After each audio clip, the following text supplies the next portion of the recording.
प्रिय दर्शकों नमस्कार।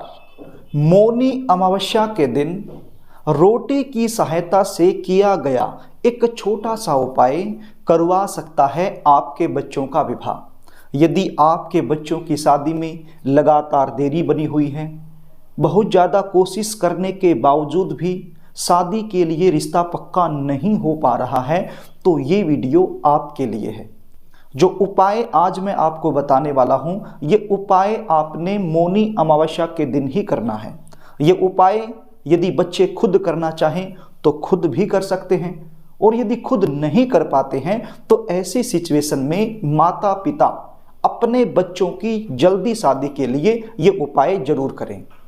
बच्चों की उम्र शादी के लायक हो जाए, लेकिन किसी कारण से उनकी शादी में लगातार विलंब बना रहे, तो ऐसी सिचुएशन में बच्चे तो परेशान होते ही हैं, लेकिन बच्चों से कहीं ज़्यादा परेशान माता पिता हो जाते हैं। क्योंकि हर माता पिता यही चाहता है बच्चों की शादी समय पर हो जाए, उनका घर बस जाए, उनको एक ऐसा जीवन साथी मिल जाए जो जीवन भर उनका साथ निभा सके। लेकिन जन्म कुंडली में ग्रह और नक्षत्रों के कुछ ऐसे दुर्योग बन जाते हैं जिसके चलते विवाह में लगातार देरी बनी रहती है। रिश्ते आएंगे, बातें चलेंगी, लेकिन कोई भी बात, कोई भी रिश्ता सफलता तक नहीं पहुंच पाएगा, बीच में ही ब्रेक हो जाएगा। और यदि कई बार रिश्ता पक्का हो भी जाए, फाइनल हो भी जाए, तो बिल्कुल अंत में जाकर बात बिगड़ जाएगी। कभी लड़की वाले मना कर देंगे, कभी लड़के वालों की तरफ से ना हो जाएगी। कुछ ऐसे रिश्ते आएंगे जो आपको पसंद नहीं हैं तो आप अपनी तरफ से मना कर दोगे, और कुछ ऐसे रिश्ते जो आपको पसंद हैं वो सामने से पक्का नहीं हो पाएगा। देखने वाले आएंगे, देखकर चले जाएंगे, लेकिन किसी भी प्रकार का पॉजिटिव रिप्लाई सामने से आपको मिल नहीं पाएगा।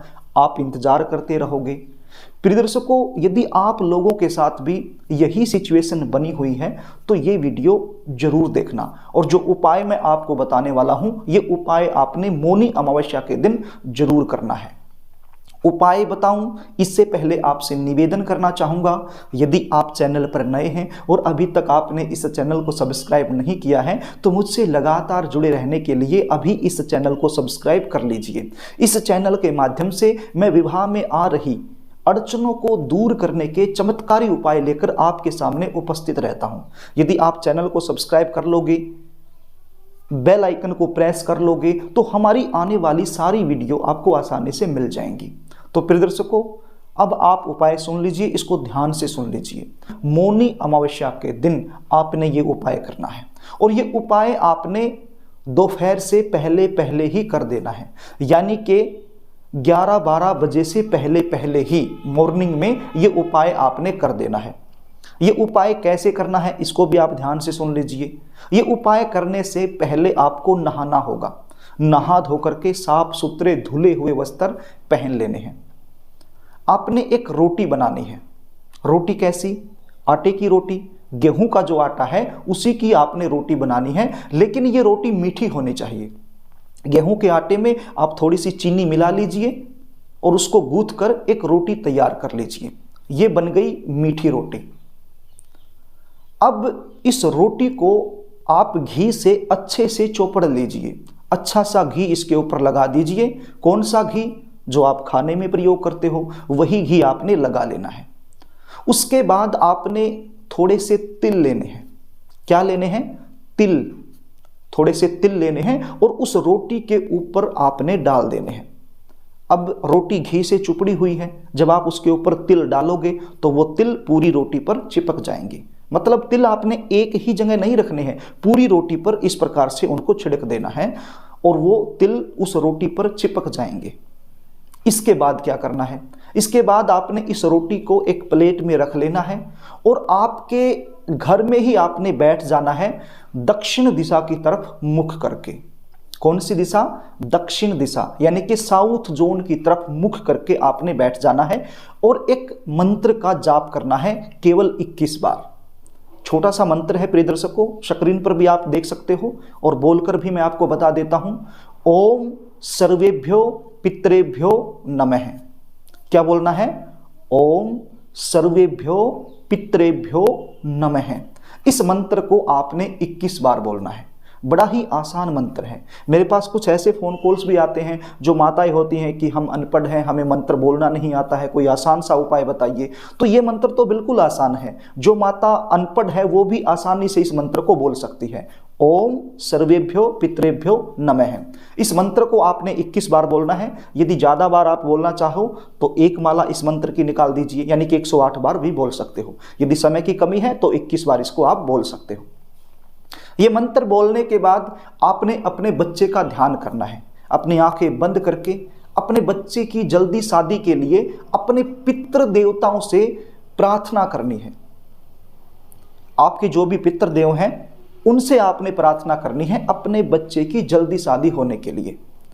प्रार्थना करने के बाद यदि बच्चे घर में हैं तो एक बार बच्चों से इस रोटी को टच करवा लेना, यानी छुआ लेना, उनका हाथ लगवा लेना।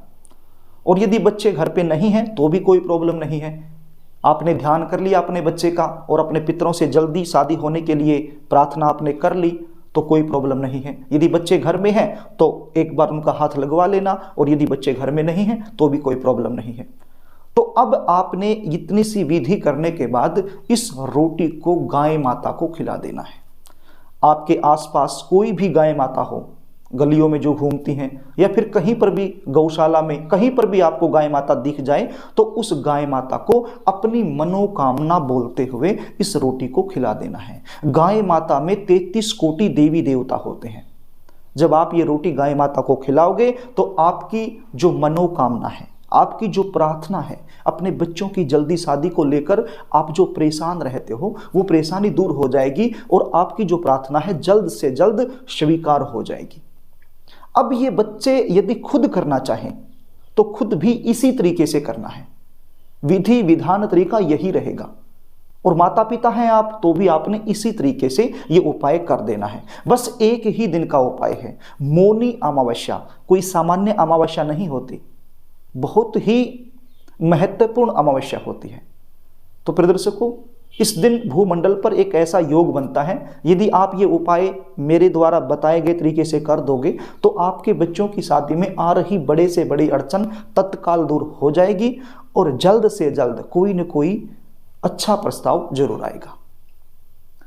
प्रिय दर्शकों, यदि आप अपने बच्चों की जन्म कुंडली का विश्लेषण मुझसे करवाना चाहते हो, शादी में लगातार देरी बनी हुई है, उसका कारण क्या है ये मुझसे जानना चाहते हो, भगवान का दिया हुआ आपके पास सब कुछ है, आपके बच्चे दिखने में सुंदर हैं, अच्छी खासी जॉब कर रहे हैं, या फिर अच्छा खासा उनका व्यापार है, लेकिन फिर भी शादी नहीं हो रही है, इसका कारण क्या है, आपके बच्चों की शादी कब होगी, कहाँ होगी, कौन सी दिशा में होगी, कैसे परिवार में होगी, शादी के बाद का जीवन कैसा रहने वाला है, ये सारी जानकारी यदि आप मुझसे लेना चाहते हैं तो अपनी समस्या टाइप करके स्क्रीन पर दिए गए व्हाट्सएप नंबर पर आप मेरे पास भेज सकते हैं, या फिर अपने बच्चों की जन्म डिटेल लिखकर स्क्रीन पर दिखाए गए व्हाट्सएप नंबर के जरिए मेरे पास भेज सकते हैं और अपने बच्चों की जन्म कुंडली का साइंटिफिक तरीके से सटीक विश्लेषण मुझसे करवा सकते हैं।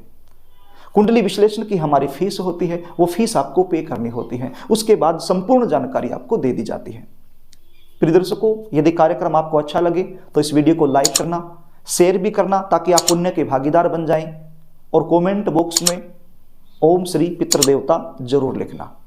आज के लिए बस इतना ही, आगे फिर मिलेंगे, तब तक के लिए नमस्कार।